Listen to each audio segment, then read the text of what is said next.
Okay, so welcome back, everyone. We're here now to talk about technology and access to legal services. So studies show that usually only around 20% of low-income people get the civil legal help that they need. And there's also a large percentage of people who don't qualify for traditional legal aid services, as some of you may know. So we have leaders in the field here today to talk about the use of technology to bridge this justice gap and what this means for the practice of legal services. So the goal today is to talk about the concepts, but also get into the practical, and we'll have a 15-minute Q&A at the end of the panel. So you can look into the program for a more complete bio of our impressive panelists, but here to talk about this, so first we have Richard Granat, CEO at Media Labs, Inc., and President and CEO at Direct Law, Inc., and also co-director at the Center for Law Practice Technology at Florida Coastal. And then next to him we have Claudia Colindres-Johnson, who's the Law Help Interactive Program Manager at probono.net, and you'll learn more about Law Help Interactive after today. Then we have Terry Ross, who's the Program Director at Illinois Legal Aid Online. And finally, we have Ms. Donna Frisbee-Greenwood, Program Director at the Philadelphia Knight Foundation.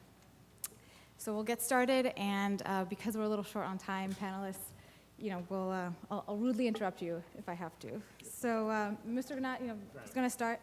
The Legal Services Corporation recently set out a new policy on tech and access to justice. So, if you could explain sort of what the policy is and what this means for lawyers. Okay, we're short on time, so I'm going to kind of rush through this in a quick 10-minute thing. But before I start, I'm very honored to be here because I was a student of Ed Sparrow when I was at Columbia Law School, back when he was running Mobilization for Youth, which was the prototype for the initial legal services program, where the idea was that law could be a vehicle for social change and changing legislation and changing the rights of people. And that became the prototype for the initial legal services program. My first job out of law school was working for Clint Bamberger and Earl Johnson, setting up legal services. But in the fullness of time, we couldn't use the legal service program as an instrument for change. And that movement moved to other nonprofit organizations, and legal services became essentially a service organization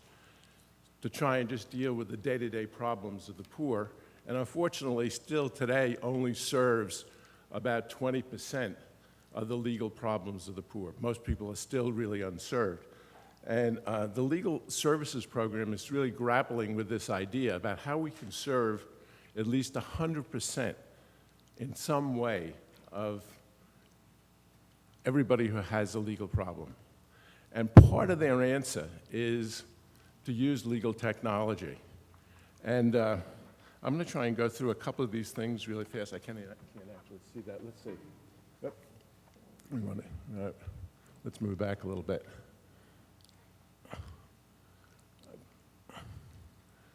So there's a new mission that came out of a legal tech summit that was done in 2011 to figure out how we could touch in some way at least 100% of the legal needs of low-income folks.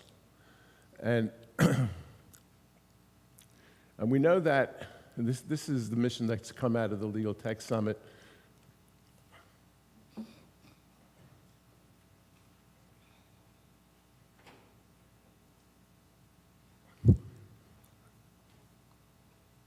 A way of thinking about the way legal service has always been delivered and the way it's taught in law schools is that the basic model for the delivery of legal service is one-to-one.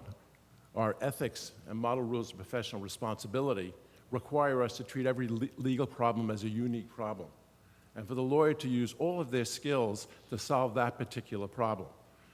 It's essentially a one-to-one business model. It works, actually, for law schools like Penn, who may train lawyers to work at Drinker Biddle, who serve Fortune 500 companies.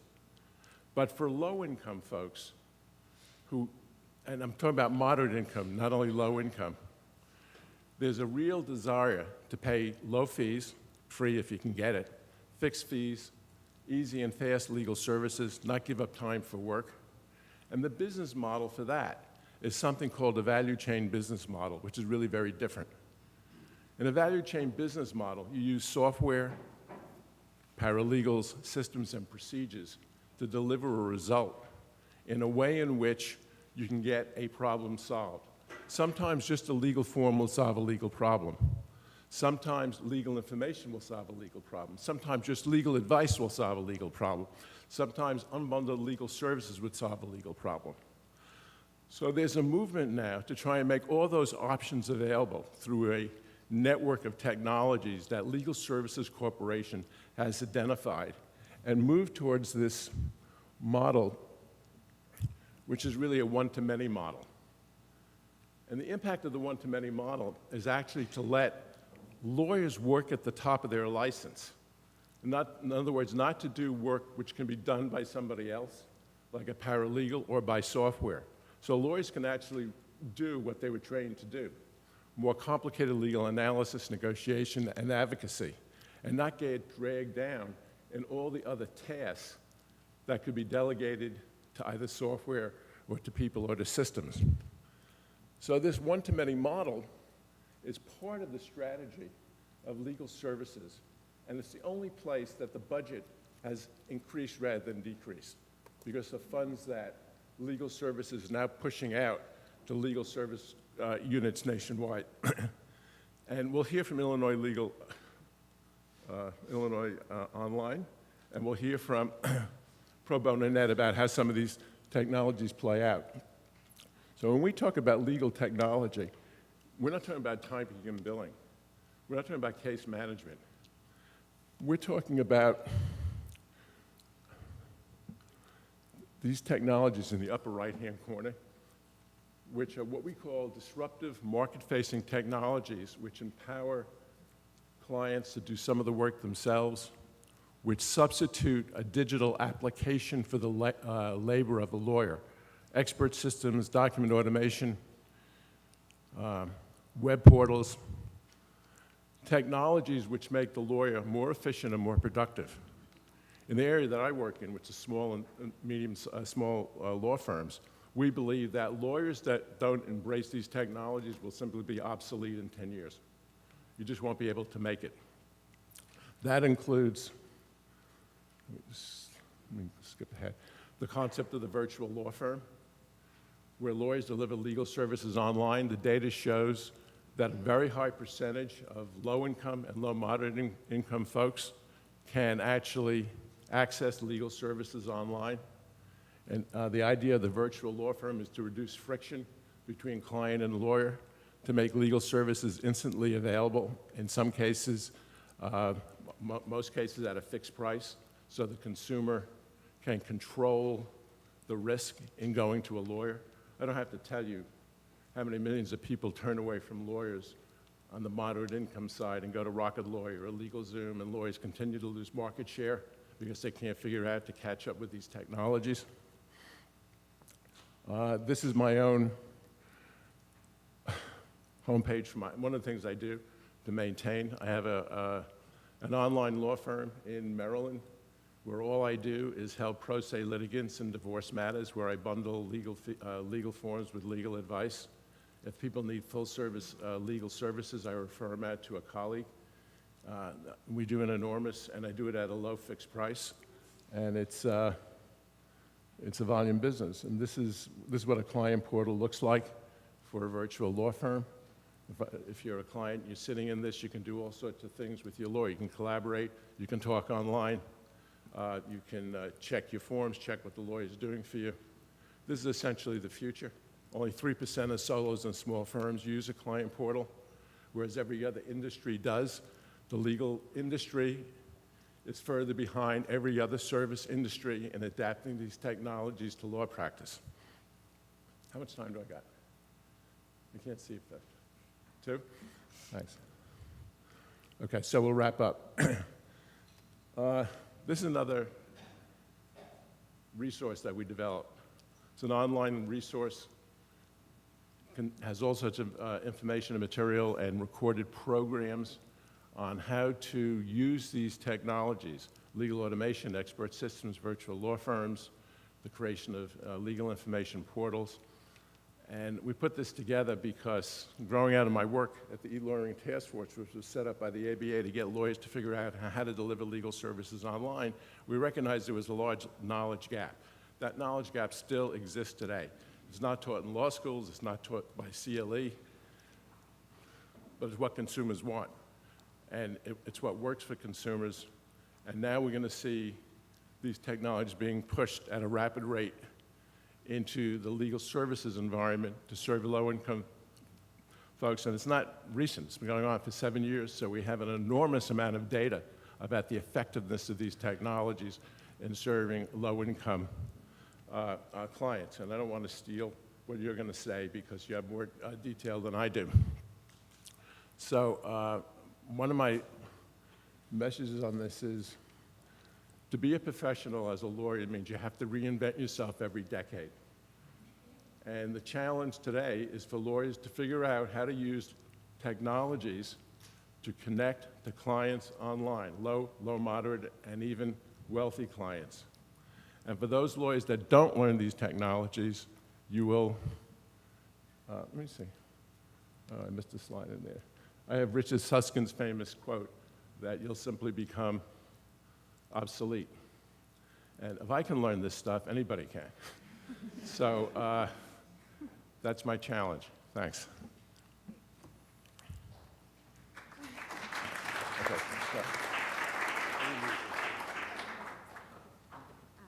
Thank you so much, Mr. Granat. So, Ms. Colindres-Johnson, probono.net and specifically Law Help Interactive is known for addressing some of the things that Mr. Granat talked about. So if you could give us an overview of what it is, how it works. That'd be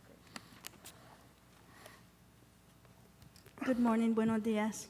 It's a pleasure to be back at Penn Law.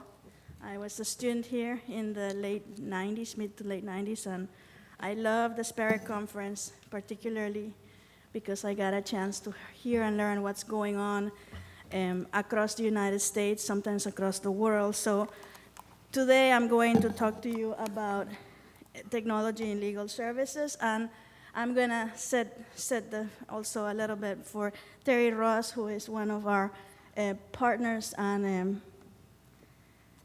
collaborators on figuring out how to use Law Help Interactive for promoting access to justice.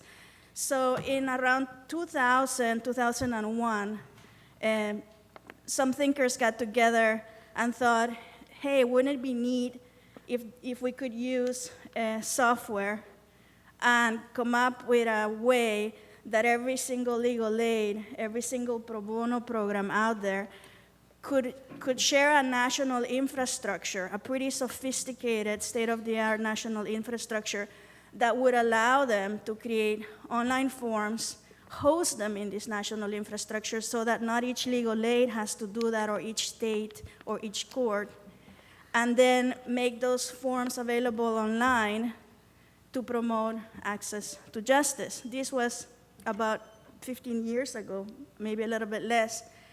And that idea is now a reality, and that's called Law Help Interactive. In 2005, so the project started as an experiment, and it was funded by the State Justice Institute, that is a funder for court innovation, and the Legal Services Corporation.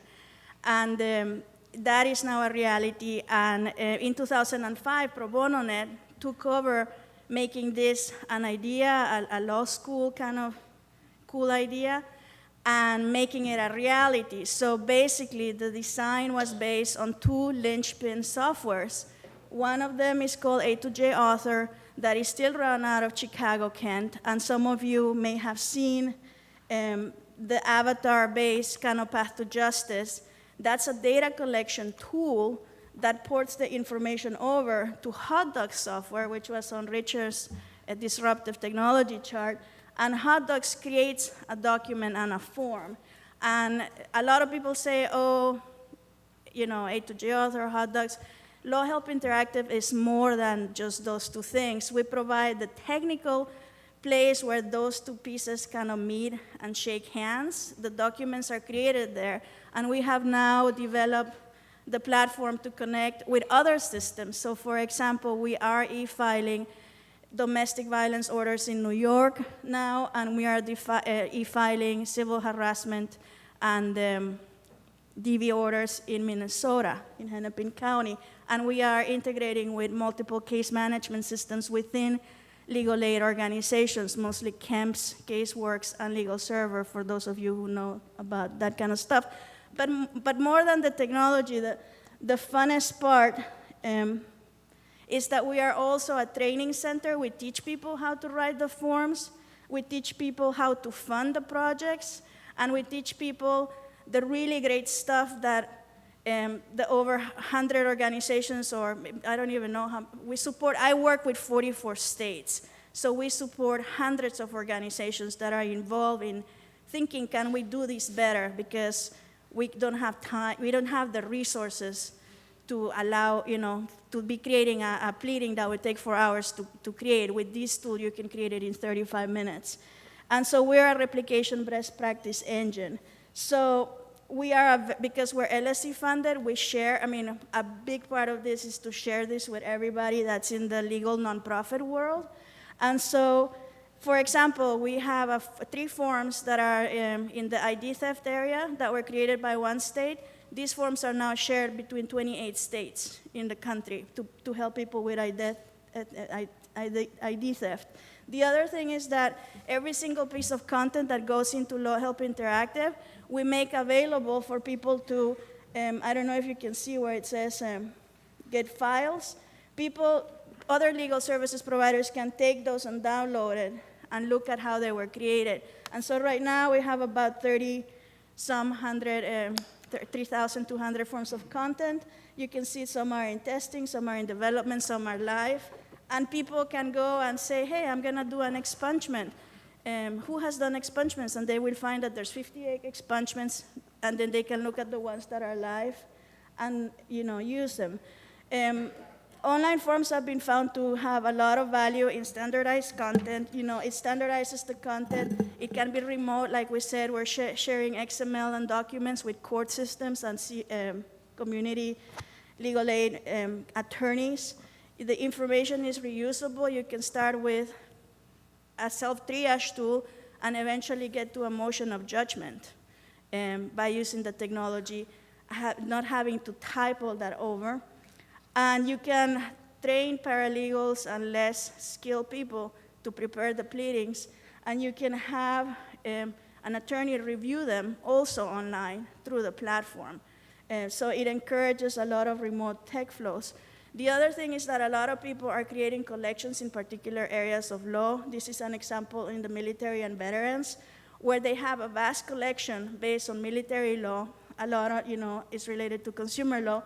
And there's this site for military personnel, and they can go and they can find all these great forms that they can do by themselves. Another great thing, because the forms are one thing, but people also need to know what's going to happen before, during, and after. If they're going to start a process of doing it themselves because they can't find a door that opens for them, and they cannot afford the private sector. So a lot of it is bundling information together, and people learn in different ways. Some people read, some people want to watch videos, some people want to come back and read it 3 times, and they want to know what to do after the form, etc. So in New York, we have a very exciting project going on where we have bundled a bunch of different types of information that's electronic, where people who have consumer debt issues can go watch a video, they can get the interactive forms, they can get referrals to clinics, and so if they are defending a collection, they don't have to start from scratch. And this is very exciting. Right now, we're probably going to create a little bit, 1,400 documents are being created every day, including Saturday and Sunday in the system. We're going to probably do 4,000 interviews. This is across the nation.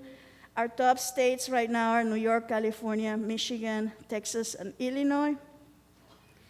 In Pennsylvania, there are some live forms that are being used. The projects that are working on those forms are PLA, Philadelphia Legal Assistance. They have a set that was developed for the CASAC group, which I was a member when I was here at Penn Law. And then North Penn Legal Services. So there is some activity. They have assembled about 12,000, so since, a little bit more than 1,000 a month. And this is how they are distributed, is to the website portal, PA Law Help.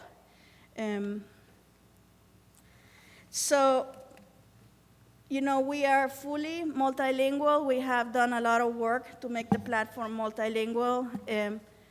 And it's now also Mandarin, Korean, and Vietnamese. So all the navigation of the site and actually the forms themselves and everything about it can be provided in these languages, which is great because there's a huge language access issue, not just in courts, but you know, in a lot of other areas of law.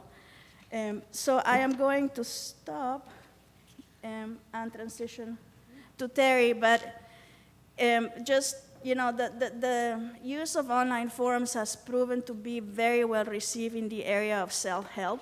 However, we have about 15% of our volume is also based in pro bono clinics and by attorney use staff inside legal aid programs. I think that we haven't reached the limit yet in terms of penetration, and I really encourage everybody to think about what technologies you can bring to bear to make law and justice more accessible, because justice with a big capital J takes place anywhere, and injustice can also happen anywhere.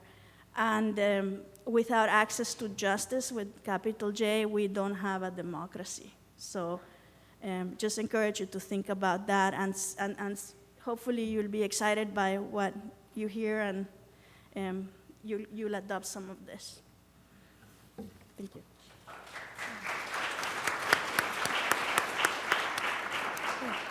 Thank you so much. So Ms. Ross, just like, much like probono.net, Illinois Legal Aid Online uses technology in sort of a groundbreaking way. Can you talk a little bit about your organization and the different ways it's bridged the justice gap? Sure. So thank you for having me this panel. I feel a little nervous and a little new. I actually came to law as a second career. So I graduated in 2006. I knew going to law school, however, that I wanted to be a legal aid attorney. And so I was able in law school to forge that path. And I suspect that many of the students who are here today are in similar situations. And one of the things that is very clear about working in legal aid is that there's a demand and supply problem, right? And that's been mentioned several times already. And leveraging technology to help mitigate that problem is essential, because there's no other solution, right? So Richard talked about this one-to-one relationship that you have when you have a client and an attorney. When you open that up, though, and you just have a user and you have information and tools, then it's scalable to infinity. It's scalable to however much your server can take, right? So whatever your website server can handle in terms of hits. But that's the power of being able to leverage the technology. My organization, Illinois Legal Aid Online, has been around for about 14 years. We were formed by a group of folks in Illinois who were came from bar foundations, came from academia, came from legal aid and government, and they looked at how attorneys were using technology and found that they weren't, which again is not much of a surprise. And they said, so what do we do about it? So my organization was formed. We are a nonprofit. We serve the entire state of Illinois. I think that we are the only legal aid organization, the only statewide website provider for legal services that is not housed in a direct services provider. And so that makes us unique. So most of the other statewide websites around the nation, and every state has one. So if you aren't sure, oh, sorry. Okay. Yes, sorry. Thank you. So most of the organizations that host the statewide websites also offer direct services. And so in some ways, that acts as a tension, organizationally speaking, right? Because you have your direct services, which are one-to-one client to attorney, and then you have your statewide website, which is, again, this sort of scalable, information-based, user-based. So my organization has 4 websites, 2 which are designed for the general public, IllinoisLegalAid.org and AyudaLegal.il.org, which is a mirror Spanish language website. And then we have 2 websites that are designed for legal professionals, attorneys, and law students. One is called IllinoisProBono.org, and then the other one is called IllinoisLegalAdvocate.org. IllinoisLegalAdvocate.org is designed specifically for those 700 to 800 legal aid attorneys within the state of Illinois. So that's our smallest audience, but also our closest audience, because we rely on all of the legal aid attorneys in Illinois to help us keep the content up to date, to alert us of changes in law, of emerging trends and needs that they see in the client population, and to share with each other, to create an online community of sharing, right? So Illinois is a pretty big state, and outside of Cook County, which is where Chicago is housed, there's really only 3 legal aid providers that serve the rest of the state. And so that presents a problem for folks in the more rural areas of Illinois. If the other party gets to legal aid first, then it's a one and done problem, right? So, and so where do those people turn? And so we provide free, plain language, online legal information and tools. I think the most valuable thing that we provide on our website are the automated document interviews. And the reason for that is these automated document interviews, it used to be that if you had a courthouse that was progressive enough to have materials for people who were pro se, they would be a stack of papers, right? And so they would hand you a stack of papers and say, you want a divorce? Okay, well, here's 40 forms. Just go through the directions and figure out which ones you need to fill out, and then bring them back and file them. Well, that was a mess. I mean, giving somebody who doesn't know anything about about the court system, having them trying to figure out, well, okay, so I'm not even sure if I'm a petitioner or a respondent. I'm not even sure, what's this UCCJEA? What's this? Do I need child support? I don't know. What does service mean? What's a prayer for relief? How do I notarize something? All of these things are totally mystifying. And so the automated documents asks you a series of simple questions in plain language. You don't have to know if you're a petitioner or a respondent. You answer the question, and the program will figure it out for you. You don't have to know what legal remedies are available. You answer the questions, and the program will determine that for you. Now, you can also set the scope in the program. For example, our divorce forms in Illinois do not allow folks to go forward in the interview, if there is a pension at stake in the divorce, because that law is really complicated and you need to go see an attorney. Same thing with maintenance or alimony. If you're seeking one of those things, you should really go speak to an attorney. So you get siphoned out of, filtered out of the interview if you answered those questions in that way. But those forms are really such an important tool for folks to be able to use, and really empowers them to be able to go in and represent themselves. And many people, as you have heard here today, have to do that because there's no other option for them. Great. Thank you. So we got a question that actually we're going to address today. And so all of this so far has assumed that clients have access to that technology or are able to use this. And this may not be as much of an issue if they're able to get to court and the technology is available at the court. But in general, I'd like to talk a little bit about on the client end, sort of the access to technology, and also what gets clients to buy into this. So first, we have Ms. Frisbee Greenwood here today from the Knight Foundation. If you could make this local or make this real for us, what does access to technology look like in Philly, particularly for low-income people, and what should people keep in mind when trying to use tech to reach low-income people? Sure. Good morning. I guess I'm the only non-lawyer on the panel. So, That's That's okay. That's good.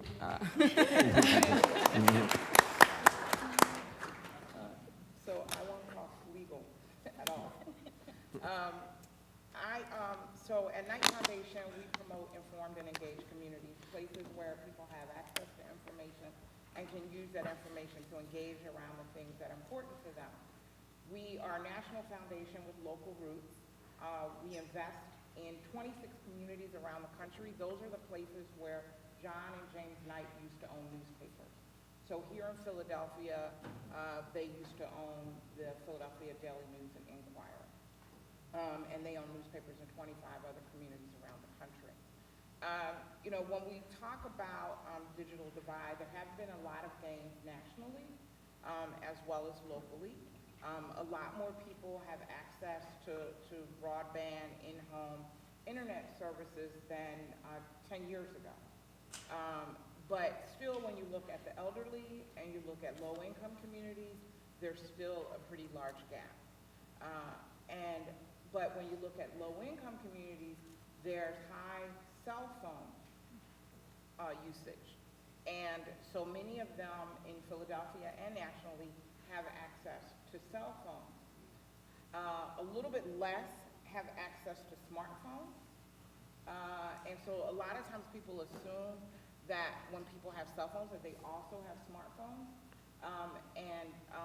But still a good number of low-income people do not have smartphones.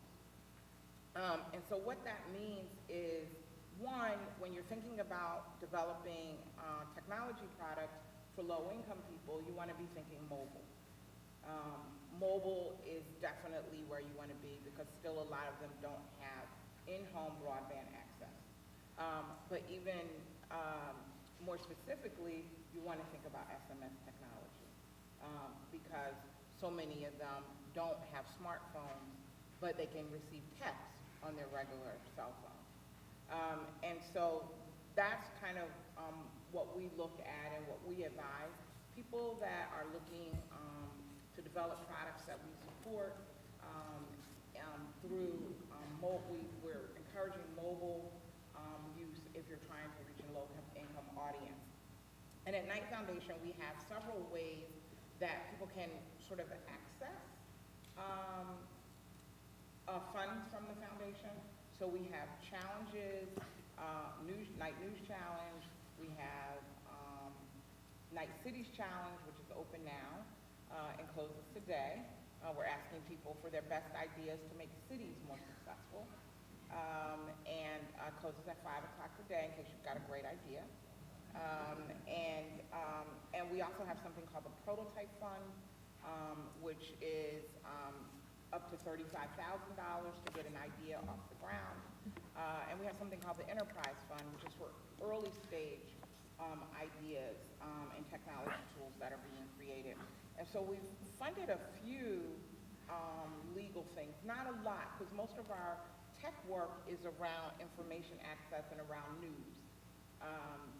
But we funded things like Open Court, Change.org, Restatement, and OYE. Those are, OYE was a News Challenge winner in 2013, and it archives Supreme Court documents and also makes state and appellate court proceedings live in Massachusetts. And then Restatement attempts to take legal text and make it in more readable formats online.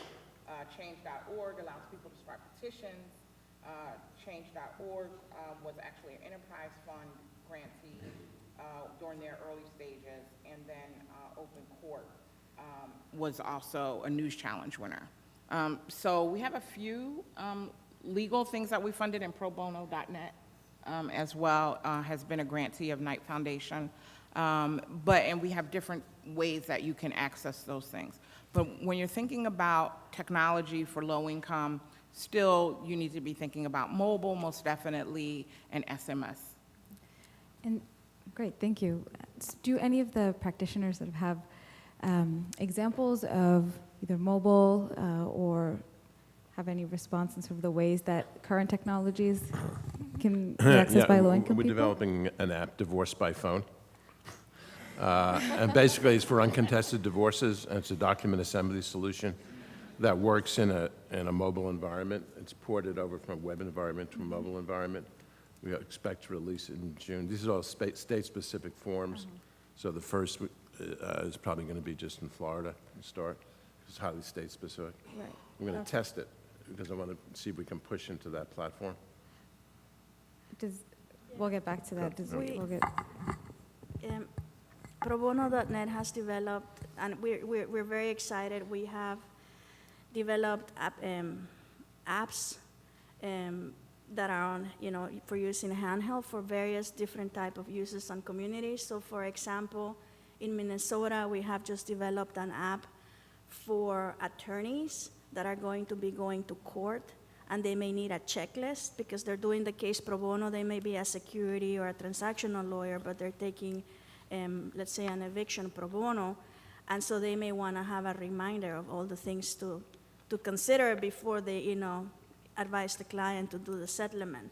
So that's one that we're rolling out that is very exciting. We have developed the Washington Law Help platform, and Minnesota is also now mobile. And we are doing some really neat things with text, because I totally agree, text is, people text all the time. And so, for example, in Georgia, we have some text initiatives that are rolling out.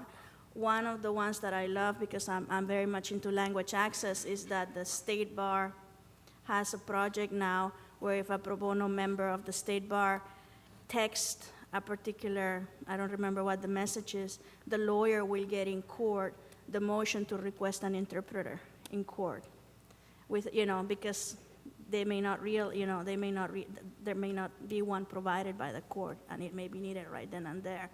So that's a very cool thing.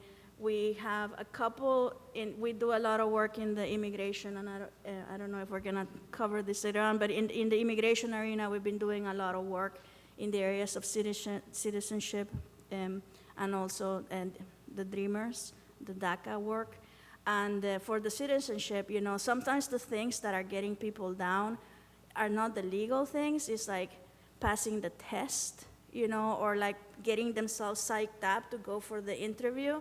So we developed a really cool set of self-study slides that people that are going to be taking the citizenship test when they're in the subway, or they're like waiting at the dentist, or they're like whatever, they can be using the flashcards, and that's not illegal, but it's an incredible resource for somebody that's gonna go for the test.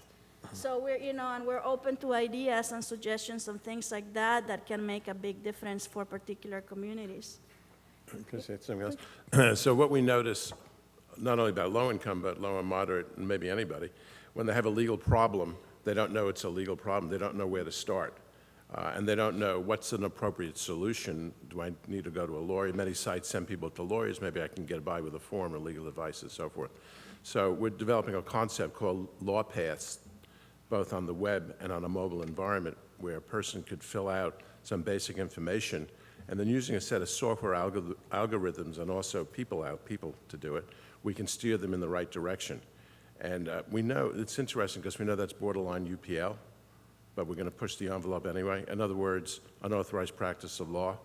If you have a vehicle which says, this is the kind of legal problem you have and you should go down this path rather than that path, some bars, I think Pennsylvania is one of them, would argue that that's UPL.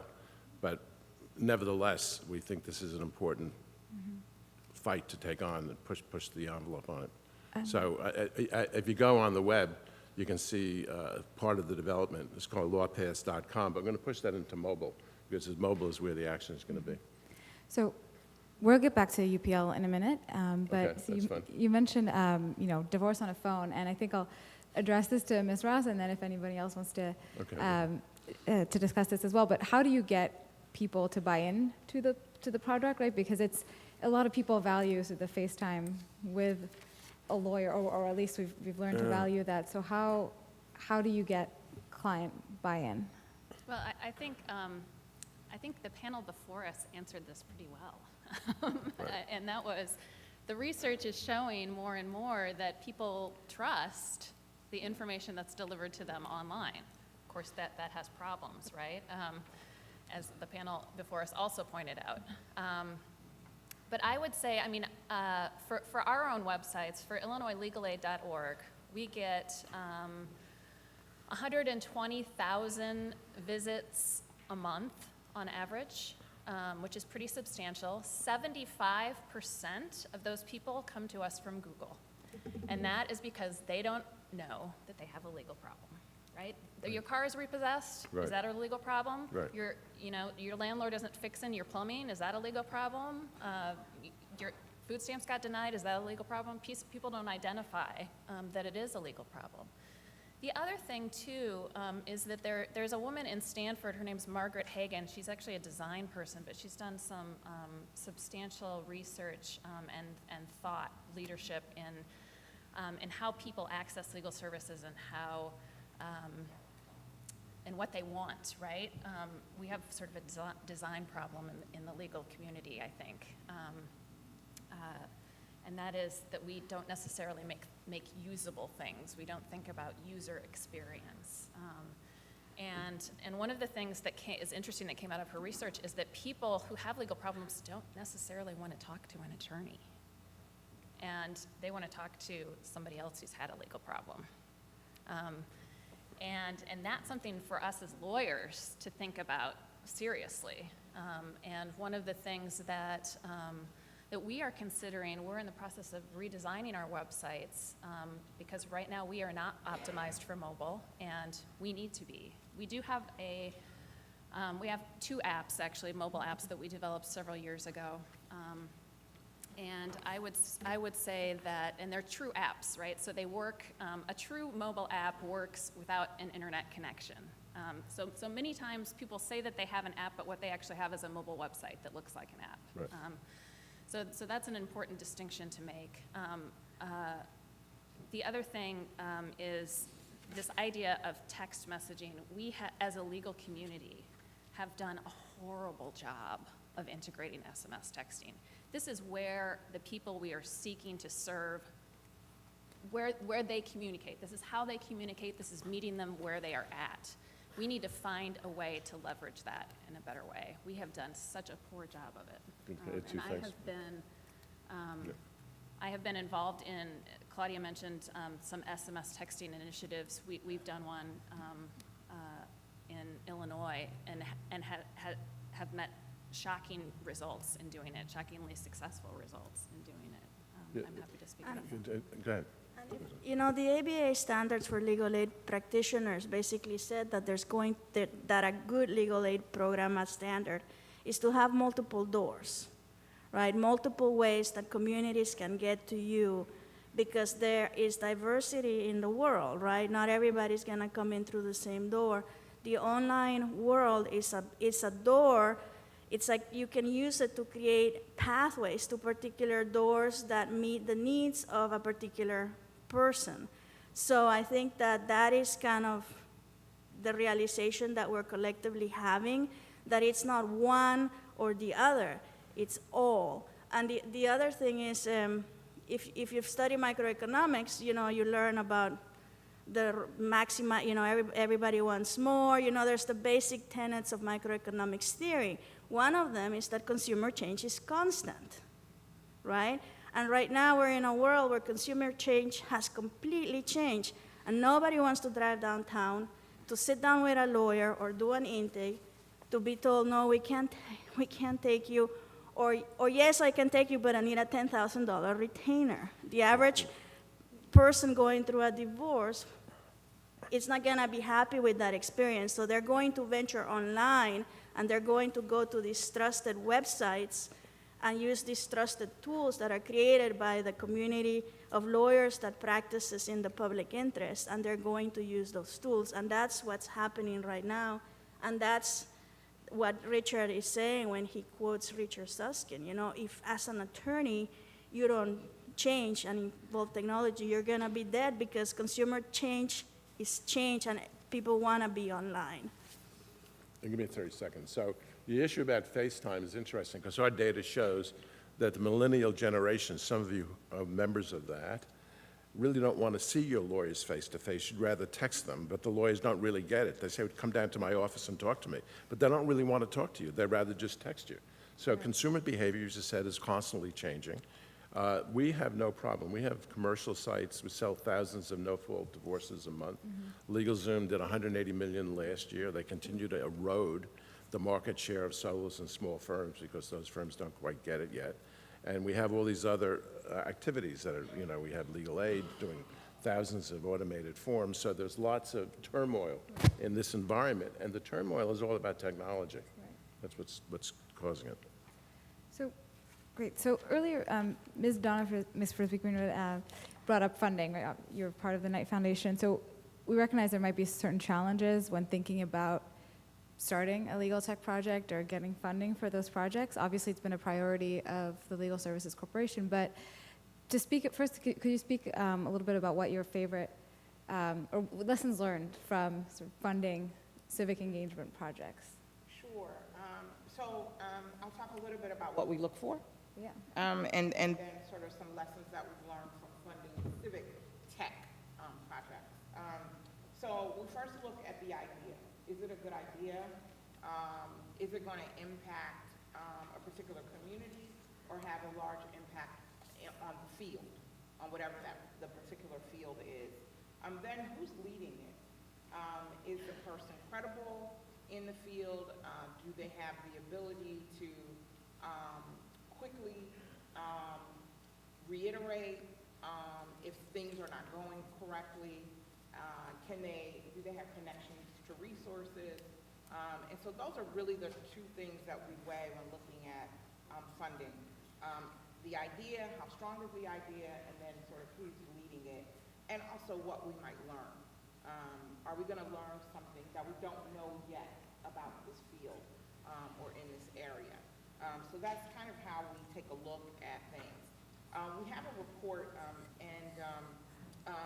on our website, Knight Foundation, KNIGHTfoundation.org, on sort of lessons learned, sort of what the civic tech landscape has been.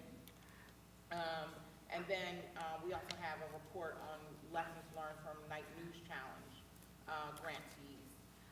And then we have a report, if you'd like to learn more about sort of data from the digital divide, sort of that I was talking about, and how people are accessing technology. There's also a report on our website on that as well, with a lot of detail and a lot of charts and graphs. In terms of the civic tech landscape, so we did a report from 2011 to 2013, sort of $430 million has been spent on civic tech tools between 2011 and 2013. And we took a look at sort of 177 investments. There have been 102 investments from 177 different firms, whether those be foundations, individuals, or private investors that are investing in the civic tech landscape. In terms of corporate investors, Google is number one in terms of investing in civic technology from a corporation standpoint. Knight Foundation is the largest foundation that is investing in civic technology, is the number one foundation investing in civic technology. In terms of financial investors, Omidyar Network is sort of at the top of the chain in terms of, financial investors who are investing in civic technology. And individuals are also investing in technology, civic tech, and Ashton Kutcher is the number one individual investor in civic technology. And that report can also give you the landscape of civic technology, can give you more detail about what types of investments are being made in civic technology and the other folks that are making them. And great. And so for the rest of the panel, what are some particular challenges or particular successes that you found in trying to fund legal tech? Take it as broadly as you'd like, and whoever wants to speak first. Well, I think that one of the things about technology, right, is that you create it and they just don't come. You have to promote it, right? And that's, you have to do a lot of outreach. So that's one thing that I think it's often underestimated, that you have to be very savvy once you create the capacity, you create this wonderful thing that can be leveraged hundreds and thousands of times a year. You have to also build the outreach to promote that. So outreach is an area, that should be included in any funding proposal and should be planned for in a very strategic way. I think the other big challenge is the area of sustainability. Just because you create a robust infrastructure, it doesn't mean if it's growing 40% a year, your revenue to support that server is going to have to be there. And if the law changes, like if there is divorce form for no kids change, or if a sexual assault petition now offers new remedies, you have to change your form. You have to keep it current or pull it down. And so you are gonna need to recreate that form. You're gonna need to recreate your instructions and all of that. So I think that, you get it started, but then you also have to incorporate that in your annual budgeting, how you're gonna keep it up in good shape. If you now need to move it to mobile, that's an additional investment. So it's not just the original investment, it's keeping it current, keeping it mobile, keeping it fresh. Plain language, I think you talked about your tool, restatement, and Terry talked about plain language. You need to invest in plain language, and a lot of times that is completely overlooked. And that's a challenge. If you create a beautiful technological piece, but your average American can't read it, that's it. So in the private bar, one of the largest barriers to innovation is the billable hour. That's why you see a lot of innovations really happening in the public legal services sector. 10 years ago, I tried to demonstrate a document automation system to a partner in a large law firm and show them how much time they were going to save. And he said, why would I do that? I would just make less money. So, the billable hour basically is a cost-plus mentality where the more time you spend, the more money you make. Whereas technology basically reduces friction, increases productivity, and replaces lawyer time. So as the profession moves towards a revised business model and moves away from a billable hour, you'll find more innovation within the whole spectrum of the private bar, I think. Great. For us, because we are a tech-only organization, I would say that our challenge has been the fact that we don't provide direct services precludes us from an awful lot of funding sources. And that has been a challenge. And then I just want to reiterate what Claudia said and about the sustainability and the maintenance, right? So everybody wants to fund the cool new thing, but nobody wants to fund it being maintained properly, or more appropriately, being continuously improved, right? And that's really, we need to look at our technology as a product, not as a program or a service. Our technology is a product. We know that the consumer palette changes, and we need to keep up with that, right? So making sure that we are properly funded and we have the capacity to be able to respond appropriately and timely to user needs is really important. So I would just add that you really want to make sure you get the user interface right. That's where you want to spend your time, making sure that your product, your platform is easy for your user to use. And then you want to be open to the fact that the audience that you build it for may be different from the audience that comes. And so you want to be open to that and be able to adjust quickly to be able to meet the needs of both the audience that you intended and the audience that you've actually gained. And then finally, I would say anticipate resistance to innovation. You know, when you're disrupting things, the status quo will resist. And you have to take that into account when you're building your platform and think about how you're going to address the resistance to innovation. Great. So unfortunately, we not only have time for a Q&A, but just maybe parting words. And I encourage you, to all find our panelists after, if they're staying around. Some of them have to leave, but if you see them, during lunch, please feel free to ask them questions. Just in terms of where the gaps still are, where you see the field headed, if you could just talk very briefly, maybe 30 seconds each, about where, what progress still has to be made. It's a very broad question, so if you want to focus on something, you can also go for it. Well, I come from a public health background, so I approach, and a public policy background, so I approach public interest law from those kind of two disciplines. And I think that the gap is in being holistic. And by that I mean is that at least in the nonprofit legal practice world, we are not alone, and we need to reach out to all the other disciplines that are working with the same community. So for example, your public library, what a great partner, right? Your social workers that are doing visiting care to seniors, what a great group of people to work with. Medical legal is now an established discipline. That was great.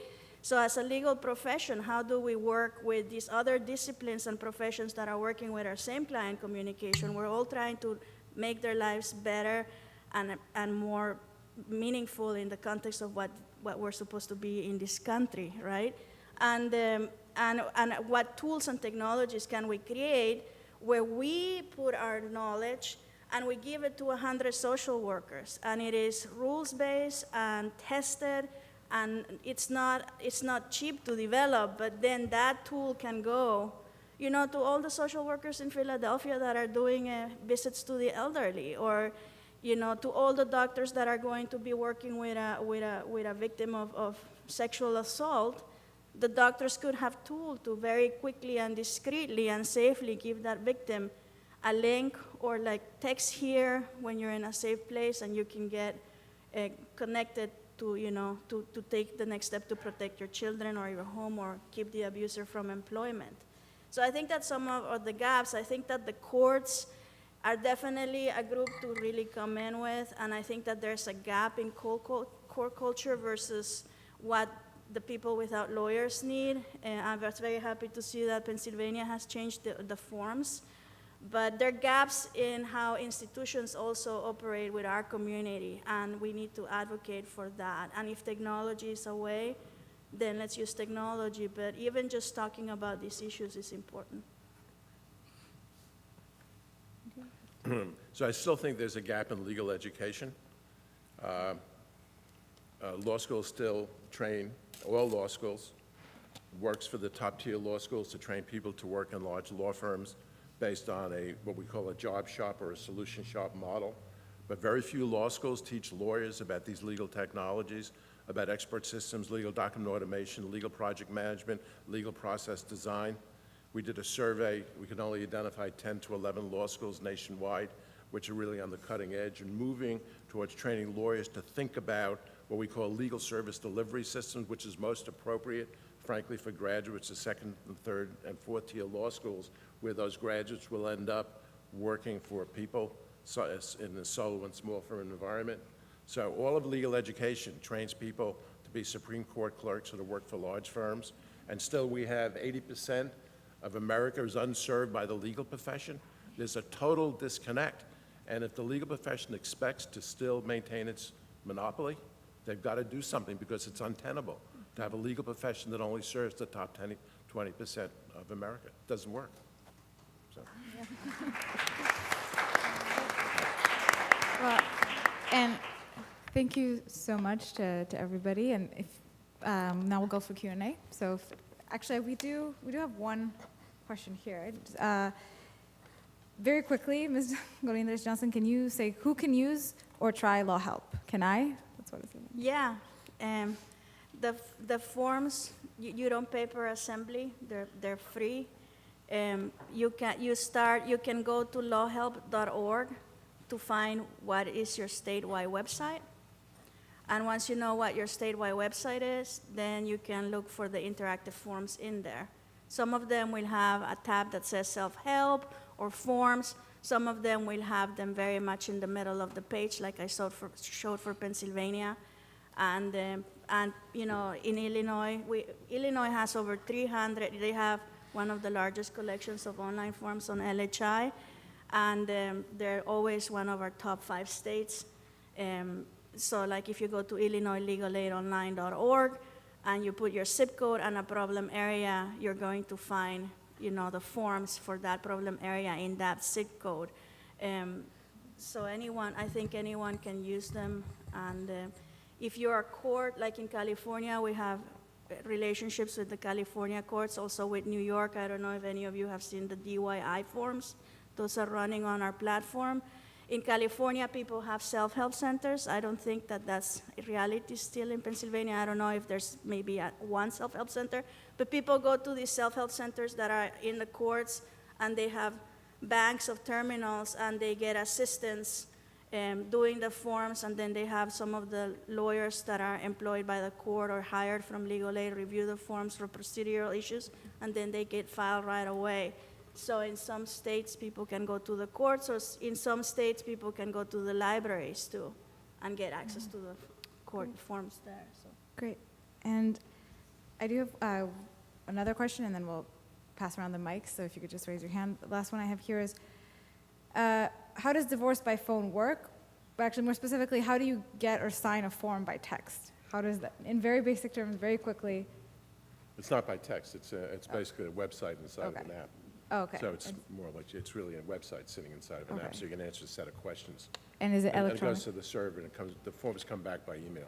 Okay. The assembled forms come back by email. If you want to know more about it, of course, feel free to approach Mr. Granat afterwards.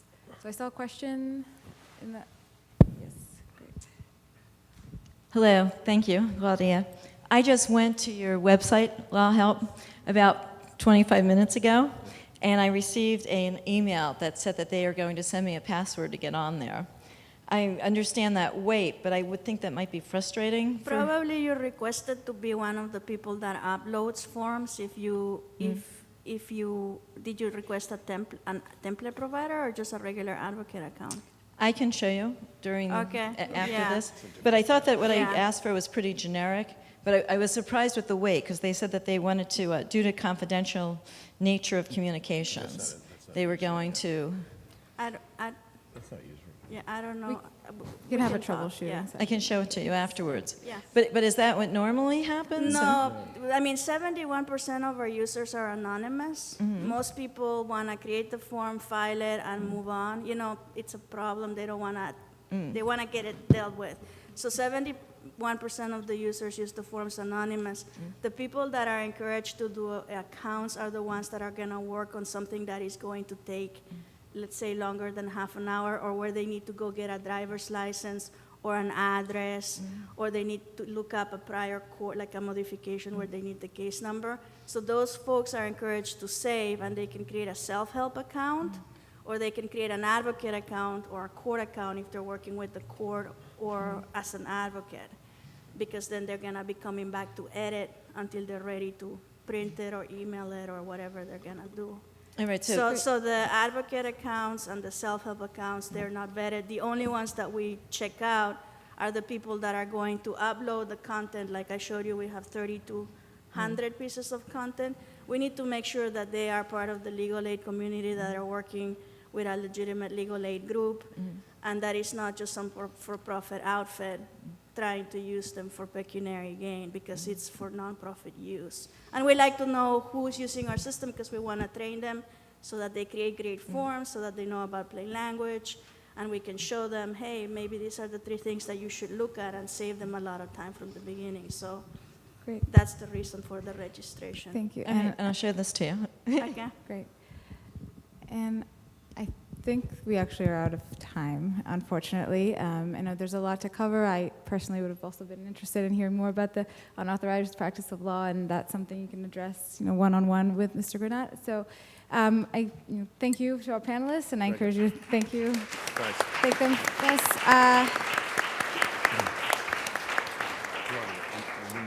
So it's time for lunch, and we will be serving lunch in the equivalent of this room directly across the hall. And if you don't mind getting in and bringing it back here, I think we'll have our keynote address around 12:10. So there's a little bit of time. Thank you. Not right now, but I'm